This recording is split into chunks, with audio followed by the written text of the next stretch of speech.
बंगाल में पहले चरण की 30 में से 26 सीटें जीतने का अमित शाह का दावा, कहा बंगाल में बनेगी बीजेपी की सरकार। इसी तरह से चुनाव आगे बढ़ता रहा। भारतीय जनता पार्टी 200 से ज्यादा सीटों के साथ बंगाल में सरकार बनाएगी। अमित शाह के दावे पर ममता का पलटवार बोली कि अब वो मशीन में घुसकर देखे हैं, आखिर कैसे 26 सीटें जीतने का गृह मंत्री कर सकते हैं दावा। 2 मई को हरे गुलाल से होगी होली मनाने का ममता बनर्जी ने भरा दम। 2 मई को ही बंगाल के आने हैं नतीजे। नंदीग्राम के रुलिया में ममता बनर्जी ने जनसभा को किया संबोधित, बोली खेला अब अच्छे से होगा और इसी इलाके में चोटिल हुई थी ममता। 3 दिनों तक ममता ने नंदीग्राम में डाला डेरा, बीजेपी के शुभेंदु अधिकारी से कड़ी टक्कर। बंगाल में नंदीग्राम बना सबसे हॉट सीट। गृह मंत्री अमित शाह भी 30 मार्च को शुभेंदु अधिकारी के लिए मांगेंगे वोट। ममता के समर्थन में आरजेडी बंगाल में करेगी प्रचार। पश्चिम बंगाल में तेजस्वी यादव टीएमसी के लिए मांगेंगे वोट। नितिन चक्रवर्ती ने बांकुरा में इंदास विधानसभा में किया रोड शो। बीजेपी नेता की एक झलक पाने के लिए उमड़ी भारी भीड़। पुरुलिया में बीजेपी कार्यकर्ताओं पर हमला, अस्पताल में भर्ती कुछ की हालत गंभीर। टीएमसी कार्यकर्ताओं पर हमले का आरोप।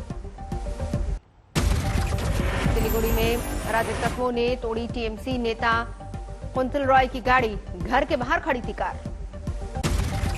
रक्षा मंत्री राजनाथ सिंह का बयान, बंगाल में चुनाव आयोग की कोशिशों से मजबूत हुआ लोकतंत्र। पश्चिम बंगाल के दीघा पहुंचे एमएम अध्यक्ष असदुद्दीन ओवैसी, रेलवे स्टेशन पर कार्यकर्ताओं ने जमकर किया स्वागत। गृह मंत्री अमित शाह ने पहले चरण में 37 से ज्यादा सीटें जीतने का दावा किया, कहा प्रधानमंत्री के नेतृत्व में हुआ विकास। 47 में से 37 सीटों से ज्यादा 37 सीटों से ज्यादा भारतीय जनता पार्टी विजय प्राप्त करेगी।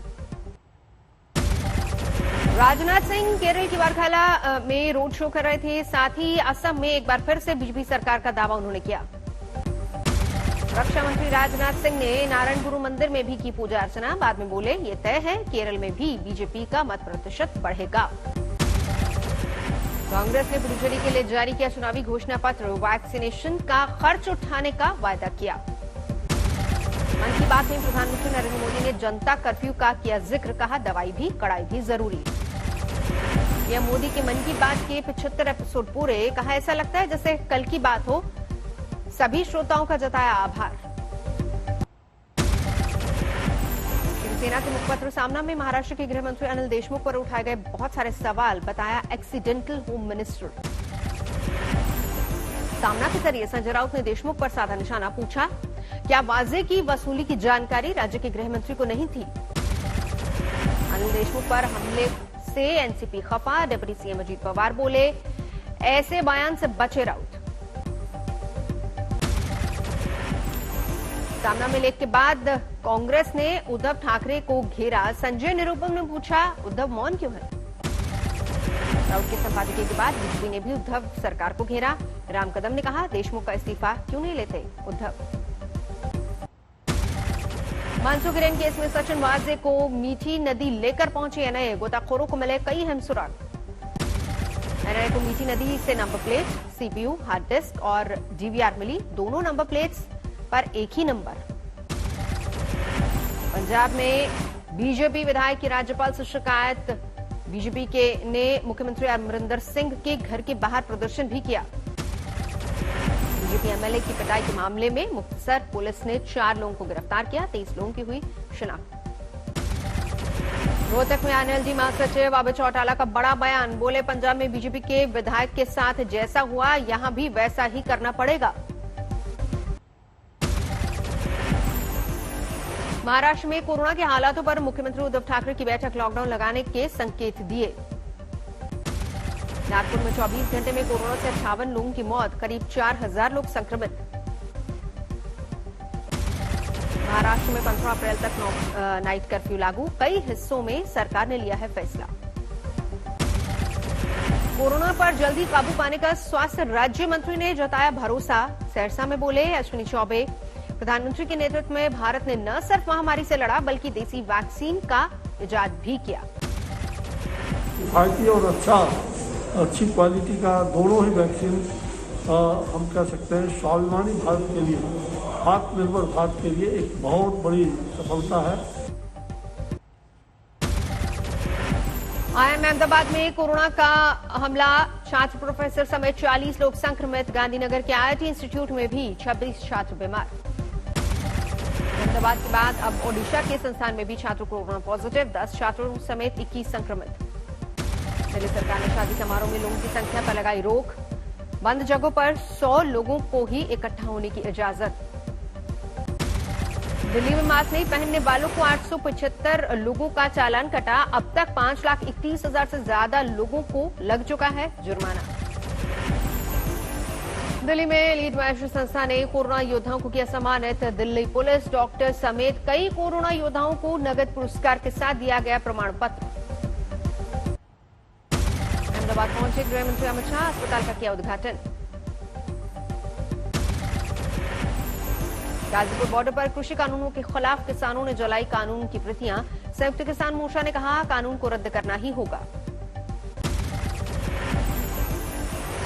महबूबा मुफ्ती ने एनआईए और ईडी पर लगाया बड़ा इल्जाम, दोनों को विपक्षी पार्टियों के खिलाफ केंद्र का बताया हथियार। शिवैया में आतंकियों से मुठभेड़ में शहीद जवान को सीएम योगी ने दी श्रद्धांजलि। बागपत के शहीद को 50 लाख की आर्थिक मदद का भी ऐलान किया। बीएसएफ ने एक स्मगलर को किया गिरफ्तार, 4 पिस्तौल भी बरामद। अनंतनाग में सीआरपीएफ के बंकर पर ग्रेनेड हमला, 2 नागरिक घायल, इलाके की घेराबंदी। आज तक से बोले अखिलेश यादव, यूपी में हुए कई फर्जी एनकाउंटर। अखिलेश यादव ने नियुक्तियों में गड़बड़ी का भी उठाया मुद्दा, कहा बीजेपी करती है गड़बड़ी, पूछा दलित, पिछड़े, मुस्लिम को वाइस चांसलर क्यों नहीं बनाती। नालंदा में ट्रक ने 7 लोगों को कुचला, सीएम नीतीश ने जताया दुख, 4-4 लाख रुपए के मुआवजे का ऐलान किया।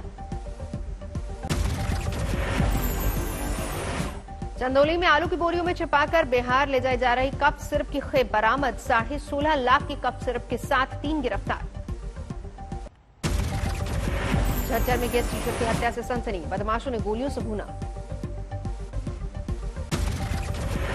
ग्वालियर में इंजीनियर के छात्र ने सागरताल में कूदकर आत्महत्या की, सुसाइड नोट में लिखा घर बैठे बैठे परेशान हो गया।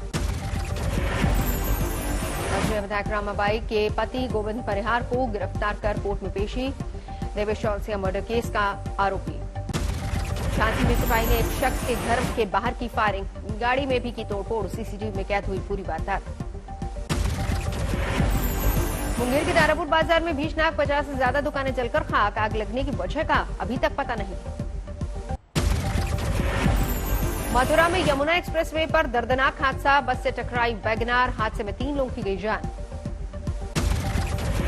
मेरठ में युवक की हत्या, सेफ्टी टैंक में मिला शव, बहन से मिलने गाजियाबाद से मेरठ गया था युवक। मेरठ में बदमाशों ने खेत में काम कर रहे पिता पुत्र को मारी गोली, पुलिस के साथ मुठभेड़ में घायल। बाड़मेर में बच्चे की गर्दन पर चाकू रखकर महिला से गैंगरेप, लिफ्ट देने के बहाने बनाया शिकार। लातेहार में 3 माओवादी नक्सली गिरफ्तार, करीब 3.5 लाख रुपए बरामद। दिल्ली के महिपालपुर में 5 स्टार होटल में रेड, 5 महिला 9 पुरुष गिरफ्तार, अवैध तरीके से चल रहा था कसीनो। पटियाला में बेरोजगार शिक्षकों पर लाठीचार्ज, पुलिस ने दौड़ा कर पीटा। गिरिडीह में विस्फोट में उड़ा मकान, 2 बच्चों समेत 4 की मौत। गुरुग्राम में निर्माणाधीन फ्लाईओवर गिरा, हादसे का खौफनाक सीसीटीवी सामने आया। धौलपुर में मुकेश ठाकुर गैंग का सदस्य बबलू ठाकुर गिरफ्तार, भारी मात्रा में असला बरामद। धौलपुर में 24 साल की विवाहिता ने पति और ससुर के खिलाफ दुष्कर्म का केस दर्ज करवाया, कोर्ट के आदेश के बाद जागी पुलिस। ऊना में डीएम कार्यालय आत्मदाह करने पहुंचा एक परिवार, जमीन पर हुए कब्जे को लेकर न्याय के लिए दर भटकने के बाद लिया फैसला। बाराबंकी में कांस्टेबल ने खुद को मारी गोली, हुई मौत, पुलिस लाइन में था तैनात। रांची में गांव में घुसा हाथी, एक शख्स को पीट कर किया घायल, फसलों को किया बर्बाद। चंदौली में दीनदयाल उपाध्याय जंक्शन पर रेलवे की पहल, इमरजेंसी मेडिकल रूम की शुरुआत। आंध्र प्रदेश के नेल्लोर में सड़क हादसे में 8 लोगों की मौत, ट्रक ने ऑटो को मारी टक्कर। औरंगाबाद में एक पेट्रोल पंप मालिक को पुलिस ने हिरासत में लिया, कोरोना मरीज का शव ले जा रही एम्बुलेंस में पेट्रोल भरने का मामला। पुणे में पुलिस ने क्रिकेट पर सट्टेबाजी के आरोप में 33 लोगों को गिरफ्तार किया, कैश और 3 लैपटॉप बरामद। यूपी के रामपुर में नाबालिग से रेप के आरोप में एक आरोपी गिरफ्तार, शाहबाद इलाके से हुई गिरफ्तारी। विशाखापट्टनम में एक सरकारी अस्पताल में सफाई कर्मचारियों का प्रदर्शन, बकाया वेतन की मांग।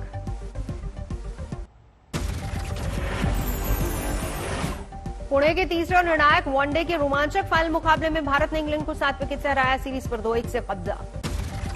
भारत की ओर से ऋषभ पंत ने बनाए सबसे ज्यादा 78 रन, 62 गेंदों की पारी में जड़े 4 चौके। शिखर ने भी खेली 67 रन की पारी, पांड्या ने 44 गेंद में बनाए ताबड़तोड़ 64 रन।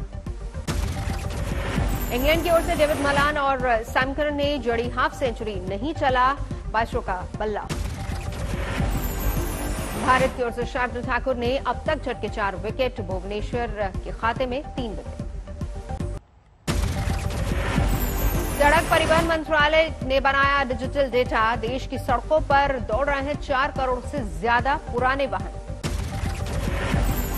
सरकार ने देरी से इनकम टैक्स रिटर्न दाखिल करने के नियमों में किया बदलाव, अब टैक्स पेयर्स को देरी से इनकम टैक्स रिटर्न दाखिल करने के लिए केवल एक मौका मिलेगा।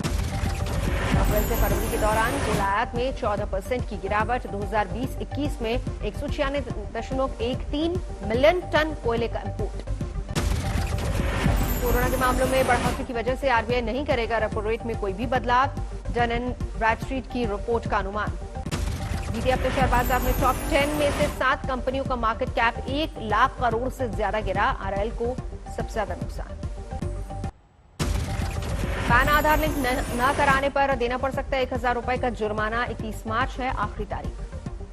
होली के मौके पर एसबीआई ने ट्वीट करके अपने 44 करोड़ ग्राहकों को दी सलाह, कहा ऑनलाइन कुछ भी बगैर सोचे समझे शेयर न करें। कारों की रेटिंग में हुआ और इजाफा, किया सोनेट और निसान मैग्नाइट के लिए 6 महीने और महिंद्रा थार के लिए 9 महीने तक का इंतजार। भारत से पहले मलेशिया में लॉन्च हुई नई पल्सर RS 200, 2.25 लाख रुपए है कीमत। अमेरिका और दूसरे देशों में भारत सरकार के खिलाफ मुकदमे दर्ज कराएगी केंज एनर्जी। 1.2 अरब के हर्जाने की वसूली के लिए भारतीय PSU के पेशेंस करेगी जब्त। म्यांमार में सैन्य तख्ता पलट के खिलाफ जारी है हिंसक विरोध प्रदर्शन, रविवार को सुरक्षा बलों ने प्रदर्शनकारियों पर बरसाई गोलियां। बांग्लादेश के ढाका में हिंसक विरोध प्रदर्शन जारी, प्रदर्शनकारियों ने सड़क पर तोड़फोड़ और आगजनी की। इंडोनेशिया में चर्च के बाहर हुए आत्मघाती हमले की राष्ट्रपति जोको विडोडो ने कड़ी निंदा की, उन्होंने एक घटना को आतंकी हमला बताया। ऑस्ट्रेलिया के प्रधानमंत्री स्कॉट मॉरिसन ने अपने अच्छे मित्र प्रधानमंत्री नरेंद्र मोदी को दी होली की शुभकामनाएं, उन्होंने वैक्सीन मामले में भारत की तारीफ भी की। दुनिया में 12 करोड़ 74 लाख के अधिक कोरोना के मामले, अब तक 27,91,000 से ज्यादा की जा चुकी है जान। वेनेजुएला के विपक्षी नेता जुआन गुआइडो कोरोना पॉजिटिव, किया खुद को आइसोलेट। गुआइडो ने अपने ट्विटर अकाउंट पर दी इसकी जानकारी। कोरोना वैक्सीनेशन को लेकर ब्रिटेन के संस्कृति मंत्री ओलिवर डाउडेन का बयान, ब्रिटेन ने दूसरे वैक्सीन को लेकर योजना तैयार कर ली है। पेरू के सेंट्रल हाईवे पर तेल टैंकर पर चट्टान गिरी, बाद में आग लगने की वजह से 4 और तेल टैंकर आए इसकी चपेट में। मिस्र की सुएज नहर में फंसे विशालकाय कार्गो कंटेनर शिप को निकालने का काम युद्ध स्तर पर जारी, फंसे हुए शिप के पीछे 321 जहाजों का जमावड़ा। मियामी ओपन के तीसरे दौर में कनाडा के डेनिस शापोवालोव को शानदार जीत, बेलारूस के इवास्का को 6-7, 6-4, 6-4 से हराया।